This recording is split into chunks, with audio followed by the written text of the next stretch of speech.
I still remember the exact second the air in the conference room shifted. Marcus Hale didn't knock. He simply pushed the glass door open with that confident stride of a man who had just closed another round of funding. His tailored shirt sleeves rolled up like he was about to roll out a new app feature. He didn't sit down across from me. He stood at the head of the polished oak table in our downtown Chicago offices, tapping a sleek stylus against his tablet as if marking time until the uncomfortable part was over. "Ethan, you've been invaluable here at Apex Dynamics," he began, his voice smooth like a well-rehearsed earnings script. "But the board has decided it's time to streamline. Your compensation package has become unsustainable in this market. We're bringing in a leaner vendor team to manage the data flows." Just like that, 12 years of building the backbone of our financial operations evaporated in a single sentence. My security badge still dangled from my lanyard. The system login on my laptop still worked. Yet his words landed like a quiet verdict. I opened the envelope he slid across the table. Standard severance terms. Non-disparagement clause. The usual exit paperwork. I signed without hesitation, my hand steady even as something inside me tightened. No raised voice. No plea. I met his gaze instead and spoke deliberately. "There's only one truth that matters in this business, Marcus. It's not the one you sell in board presentations." I had never been just another analyst crunching spreadsheets. I was the architect who had designed the layered validation protocols that kept our books bulletproof across multiple banks, regulators, and international partners. The dashboards the investors praised during quarterly calls? I engineered the pipelines feeding them real-time integrity checks. The credit facilities that flowed smoothly through 3 major lenders and 2 oversight bodies relied on my embedded hash verification system, buried deep in encrypted layers that only a handful of people even knew existed. That wasn't mere data. It was the living record of trust that let Apex operate with confidence, securing loans, insurance, and expansion capital without constant second-guessing. Marcus saw legacy systems as relics to be replaced. He preached agility, modernization, AI-powered reconciliation like it was salvation. He wanted faster dashboards, automated reports, the kind that impressed venture capitalists at tech conferences. What he didn't understand, or perhaps didn't want to, was that those older frameworks weren't slow baggage. They were the safeguards preventing tiny discrepancies from snowballing into catastrophic failures. Removing the human oversight layer without proper succession was like pulling the pins from a bridge while traffic still crossed it. I didn't fight. Arguing would have cheapened the betrayal. I powered down my workstation, followed every offboarding step to the letter. Credential transfers logged. Procedural gaps documented. Final handover notes filed. In the version control history, I left one understated entry: transition complete. Continuity safeguards unverified beyond this point. Then I cleared my desk, walked past the open plan floor where younger analysts still believed hygiene meant pretty visualizations, past the marketing lead who once suggested tweaking audit trails for better optics, and past Marcus, who was already checking his phone for the next meeting. Outside on Michigan Avenue, the late afternoon wind cut sharper than usual. I didn't look back at the glass tower, but I felt the system already beginning to breathe unevenly. The ledgers didn't forget. The checksum protocols I had painstakingly embedded over years would eventually demand accountability. Trust doesn't scale with headcount reductions. Truth resists shortcuts. The first few days of unemployment brought an unfamiliar quiet. No emergency alerts at 3 a.m. from compliance teams reconciling cross-time zone variances. No urgent calls from regional controllers about mismatched decimals. I took long walks along the lakefront, read novels I had postponed for years, and slept without the constant undercurrent of vigilance. Yet beneath the calm, an instinct whispered that the machine was running off balance. I followed protocol meticulously, submitted my termination memo to the audit committee's secure folder, flagged the broken integrity chain, noted the risks to legal attestations tied to historical audits. The read receipt confirmed delivery. But no reply ever came. Meanwhile, Marcus was on investor calls boasting about the transformation. We've transitioned to a modern, AI-enhanced infrastructure, he announced. No more legacy bottlenecks. Real-time insights. Automated validation. Faster everything. The word bottleneck lodged in my chest. I hadn't been slowing progress. I had been the vault lock ensuring the numbers remained credible to banks extending revolving credit lines worth hundreds of millions. My hash chains and time-stamped reconciliation points had kept those doors open. Now they were handing the keys to a vendor team whose resumes highlighted basic blockchain enthusiasm and advanced Excel skills.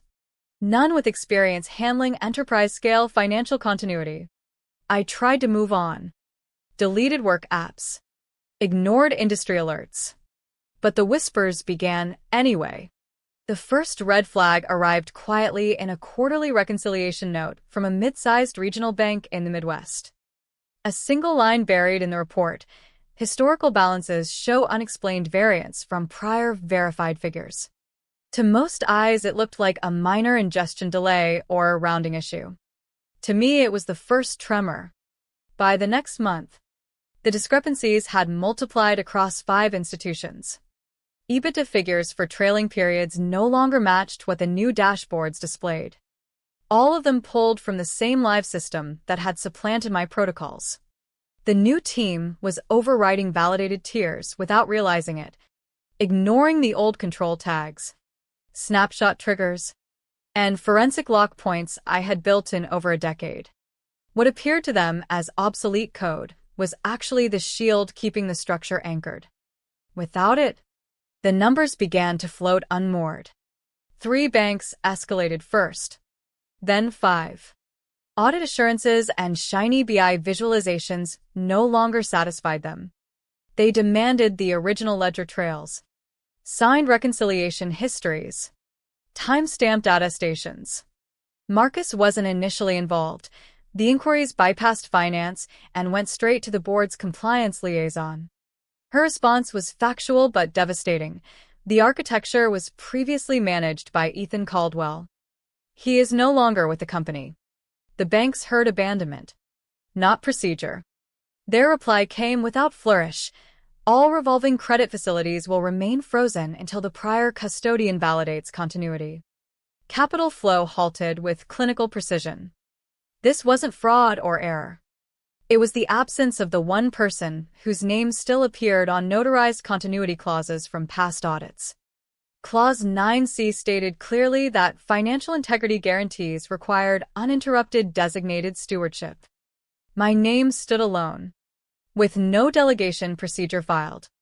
Inside the tower, surface calm persisted while dread spread beneath.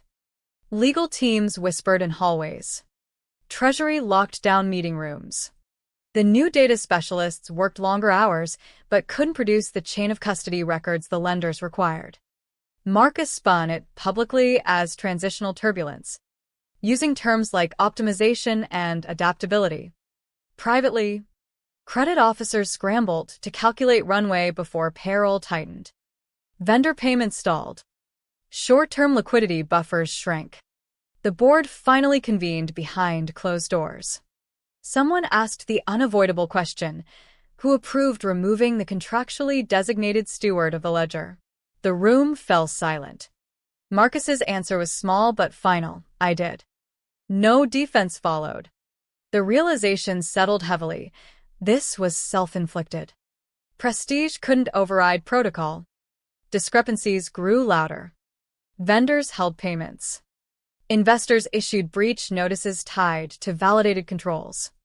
The total exposure, nearly $450 million in suspended operational liquidity, all because one missing signature and untransferred stewardship left the numbers unverifiable.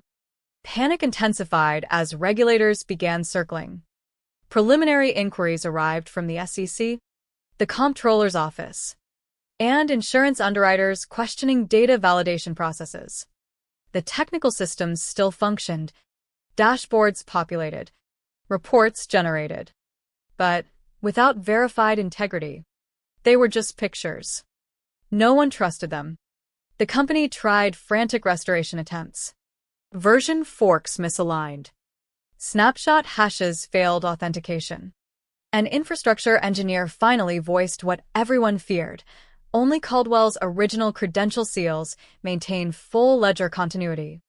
Without reactivation under his protocols, we cannot authenticate the historical records. Legal reviewed my termination file again.